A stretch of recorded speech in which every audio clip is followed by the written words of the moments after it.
And South Cotabato, ma'am, sir, is divided into 11 municipalities, and one of the municipality belongs to South Cotabato, is the municipality of Lake Cebu, awarded as the first class municipality in the province of South Cotabato.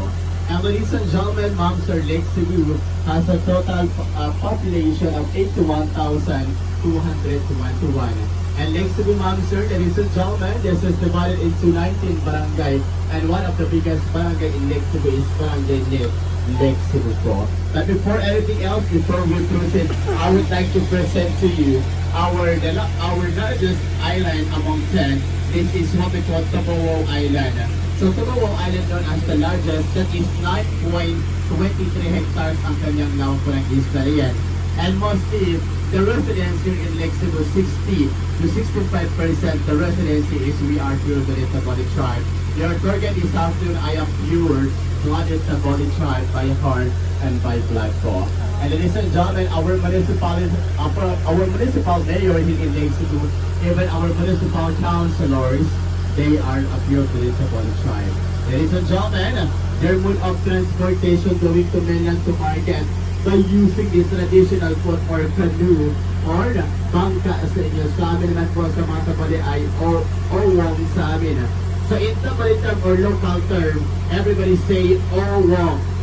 Owong. Okay, owong. Owong. Ayan. So ikaw daw, ma'am, sabihin owong. Owong. Malalaman po natin yan mamaya po. Ikaw, ma'am? Ikaw po. Pinalala ko po yung sinabi ng dalawa dito sa kabila po. Ikaw, ma'am, sa likod, nagkasalala sa'yo ang lahat na magkalagas sa'yo sa nagusan ay ayusin yung pagkakas. Kunti na lang ibig sabihin mo, mushroom na po.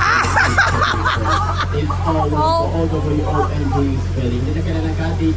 All you need while you're driving the boat, all you need is to maintain the balance. Pag ini-balance, dito 5 days bago lulutang ang dito. Remember this next, sir, this is a fresh water. And ladies and gentlemen, when we say good morning in Tabali term, everybody say Hayu Lafus. Hayu Lafus. And good noon say Hayu come down. Hayu come down. Say it, Hayu come down. Yeah. Good. And good afternoon, sir. Say Hayu Kimal. Hayu Kimal.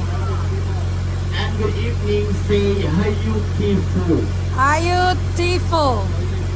Okay, sir.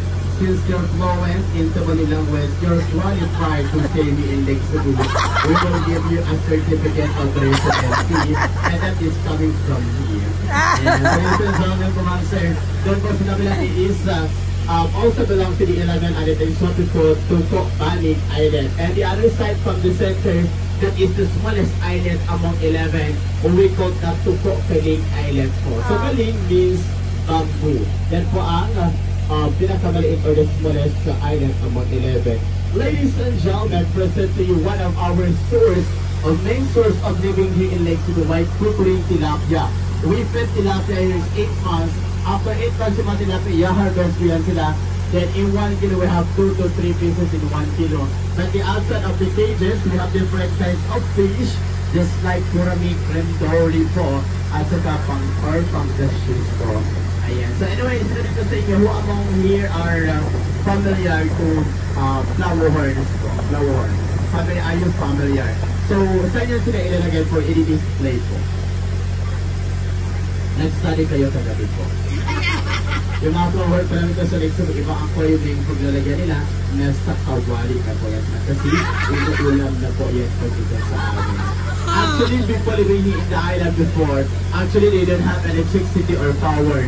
But through the help of our local government here in Lake Cebu, sir, last November 10, 2023, already launched their electricity or power at this area. And as of now, have their own electricity and power na po. So let's give a clap for them. So palakpak po para sa kanila. Meron na po yan silang kuryente po dito na portion. Wow, that's amazing. And every household will have their own comfort room. Ano pong tawag sa comfort room or toilet sa inyo, ma? Anong tawag sa inyo po? Casillas. Casillas. In English term, comfort room or toilet. In Tabali terms or local term, we call that closet sa amin po. Closet. Pero hindi pa yan siya cabinet po or aparador. Hindi ganun. Pero nang siya ka-social po sa English. close before you sit po.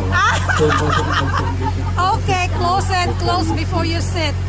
Ang boy or lalaki sa amin, everybody say logi. Logi. Handsome man say tilog logi. Ilog logi. Yeah. Yes. And girl or woman say lily bone. Lily bone.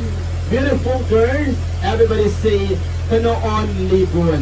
Ano only brought. Ayan, let's move on, ladies and gentlemen. That's At your amazing. right side, that is abandoned house po yan siya. So matagal na po yan, iniwan ng may-ari po yun. That is abandoned house. The story of that house, sir, we have first story and the second story. So therefore, the full detail or full story of that house is, or we call that double story po. So kung story ng bahay na yan, ay double story po siya. So kayo po, anong story niyo po? I believe everyone has their own story to tell the universe. Ladies and gentlemen po, ma'am, sir, what makes you soft drink, ma'am? What is your favorite soft drink po? Or soda? Sprite. And you, sir? Diet Pepsi. Ano daw? Diet Pepsi. Pepsi, Coke Zero. Coke Zero po ba? Ayan, ikaw, ma'am. Cheers, ikaw po. Pag walang Royal, what is your another choice aside from Royal? Pepsi, and you, ma'am? Pag walang Coke po. Ikaw, sir. Pag walang merienda, sir. Totoo yan, sir? Hindi ka rin sir, no? Ayan. As you can see, in Inchar, Philippines, municipality is one of the biggest producer of Mountain Dew soft drink, 7-Up or Sprite. If you're drinking Mountain Dew or Sprite in your entire life, this is the source of Mountain Dew, Sprite, and 7-Up.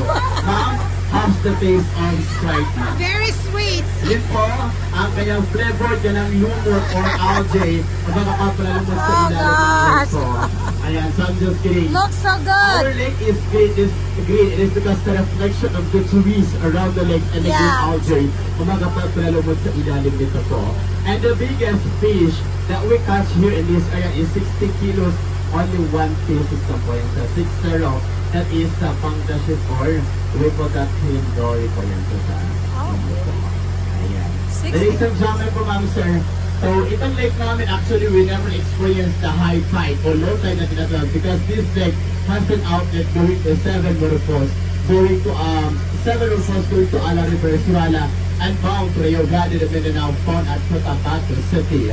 Ibig sabihin po, sir, po sa likod, pag umihi ka na sa aming lake, exit ng iyong ihi or slow pa ng iyong ihi, dapat po sa Surala Bridge po.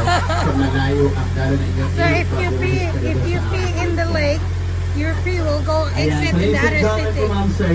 Dito po, ma'am, particular marunong rooftop 1, 2, 3 at the center.